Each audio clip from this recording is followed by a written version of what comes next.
worship, when it comes to love and fear and hope and obedience, we are willing to worship other than Allah subhanahu wa ta'ala. We're willing to obey other than Allah subhanahu wa ta'ala. We're willing to love and fear other than Allah. This was the problem of the mushrikun. So the point is, the mushrikun, they realized the true meaning of La ilaha illallah. That is why they rejected it.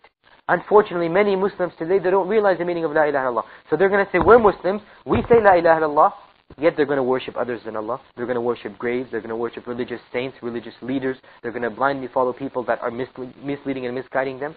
In other words, the irony of it is that the mushrikun, Abu Jahl and Abu Talib and all of them, they understood the true meanings of La ilaha illallah. That's why they rejected it. Unfortunately, many Muslims today, they don't understand the meaning of La ilaha illallah. They think La ilaha illallah means there is no creator except Allah. That's how they translate this phrase. There is no creator except Allah. Had this been the meaning of La ilaha illallah, then the first Muslims would have been the mushriks.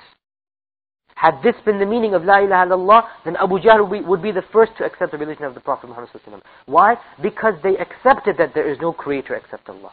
They believe that there is no creator except Allah. This is what the Quran says. But what is the true meaning of La ilaha illallah? The true meaning of La ilaha illallah is that there is no deity that is worthy of worship except Allah. So when someone asks you, what does La ilaha illallah mean? Don't say there is no God except Allah. No, this is not a correct meaning of La ilaha illallah. There are many gods, quote unquote, besides Allah that they worship, even though these gods don't really exist, okay? But there are many gods besides Allah. The true meaning of La ilaha illallah is that there is no deity, there is no God that is worthy of worship except Allah subhanahu wa ta'ala. This is the true implication. This is the true meaning of La ilaha illallah. And this is why the mushrikun rejected La ilaha illallah. They realized that if they were to say La ilaha illallah, they would have to stop calling upon the dead. If they realized that if they said La ilaha illallah, they would have to stop their shirk, their idolatry, and their worshipping of these idols. So the point is that the true meaning of La ilaha illallah doesn't just mean that there is no creator except God. No. It means that there is no deity worthy of worship except Allah subhanahu wa ta'ala. And this is a very important concept. Understand and realize this. Many Muslims, and I want to make sure you understand this concept, because unfortunately, believe it or not, this is still a very common philosophy or thought amongst Muslims. If you were to ask them, what does La ilaha illallah mean? They'll say there is no creator except Allah. So they don't see any problem with calling upon the dead. They don't see any problem with obtaining barakah, with obtaining good from, let's say, holy rocks or stones or ta'weezes or so many things that they do. Because they don't understand the meaning of La ilaha illallah. If a person truly understands the meaning of La ilaha illallah, then he will be the furthest from shirk. Even though he might fall into sins, right? But he will be the furthest from shirk. He will realize that when I say La ilaha illallah, I have to obey Allah and His Messenger and not obey anyone else. When he says La ilaha illallah, I have to worship, I have to love and fear and put my hope and trust only in Allah. Okay? I know I'm repeating the point over and over again, but this, if you understand what I'm saying right now, really the rest of the book is just going to follow bit by bit. That the true meaning of La ilaha illallah is more than just there is a creator and there is a sustainer and nourisher. In other words, Tawheed al-Rububiyyah. It's more than just Rububiyyah, it is Uluhiyyah. La ilaha illallah, the essence of La ilaha illallah is Uluhiyyah. The mushrikun of Mecca did not reject Islam because of Rububiyyah. They rejected it because of Uluhiyyah. Do you understand this statement? Do you understand this statement? The mushrikun, the disbelievers, they didn't reject Islam because of Tawheed al-Rububiyyah. What is Tawheed al-Rububiyyah? Ya akhi, what is Tawheed al-Rububiyyah? The oneness of Allah. Did they believe in the oneness of Allah? They believed in the oneness of Allah. So why did they reject Islam? Tawheed al-Uluhiyyah. What is Tawheed al-Uluhiyyah? Is that you only worship one God. Okay, you have to understand this. That the mushrikun and many people today, they don't reject Islam because of Rububiyyah. Everyone believes in God. Even many atheists, when they are in a difficult situation, they're going to say, oh God, save me. Even though verbally they might deny God, in their hearts they know that there has to be a God. Okay?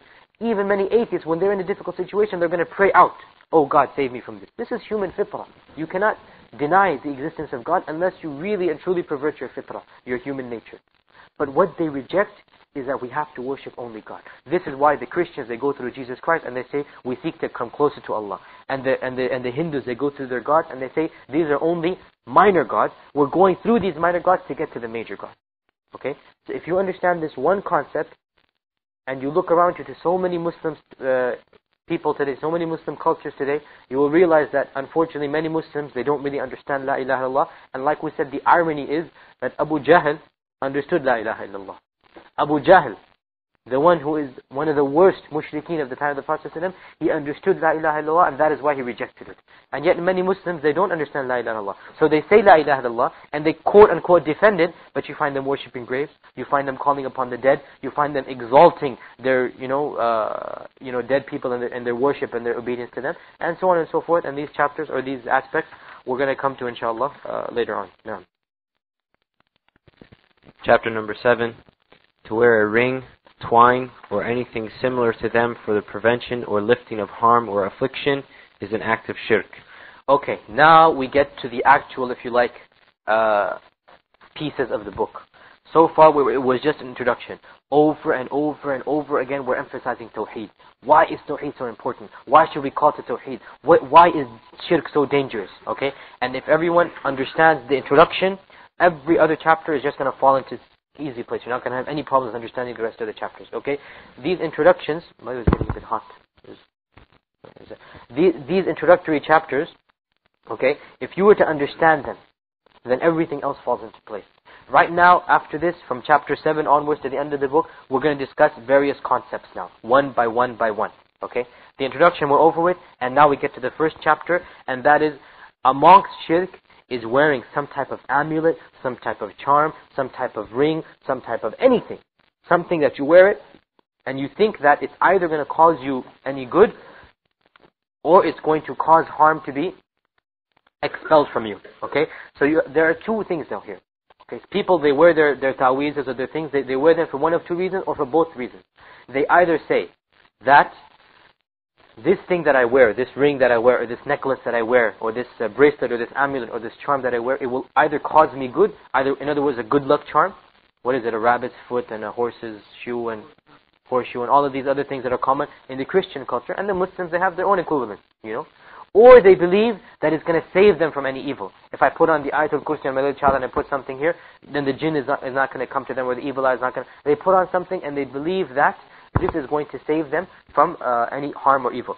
Now, before we move on, we mentioned minor and major shirk, right? What is the difference between minor shirk and major shirk? One difference. Not necessarily. We're talking about the difference between minor and major shirk. One difference between minor and major shirk. Exactly. Minor shirk can be forgiven as a Muslim. Major shirk cannot be forgiven if he dies in that state. Okay? Another difference. The major takes you out of the fold of Islam. Aslan, if a person worships other than Allah, he is not a Muslim at that point in time. Whereas minor shirk doesn't make you a kafir or a mushrik right then and there. Another difference. The major sin puts you in hell eternally, whereas the minor sin doesn't necessarily do that. It's just a minor shirk, is a major sin. Minor shirk is a major sin. Okay, when we say minor, don't think that it's something small or trivial. We're just comparing it to major. But minor shirk is in fact the greatest sin that a person can do. It is the most major of the major sin, minor shirk. Okay, so don't think that minor shirk was something trivial we can ignore. Another difference, a very important difference, yeah. Okay, we already mentioned something similar. If you die in the state of major shirk, you go to hell permanently. But if you die in the state of minor shirk, you don't go to hell permanently. But there's another important difference. No, that's not necessarily true. It's generally true, but not necessarily true. Okay, not necessarily true. But the point is, one of the differences that no one mentioned is that major shirk basically destroys all of your good deeds. Major shirk destroys all of your good deeds.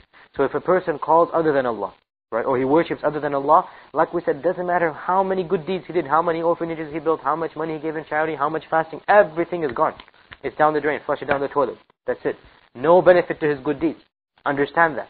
Minor shirk, on the other hand, it only destroys that deed that he was doing. So suppose a person prays and he has riyah or showing off, okay?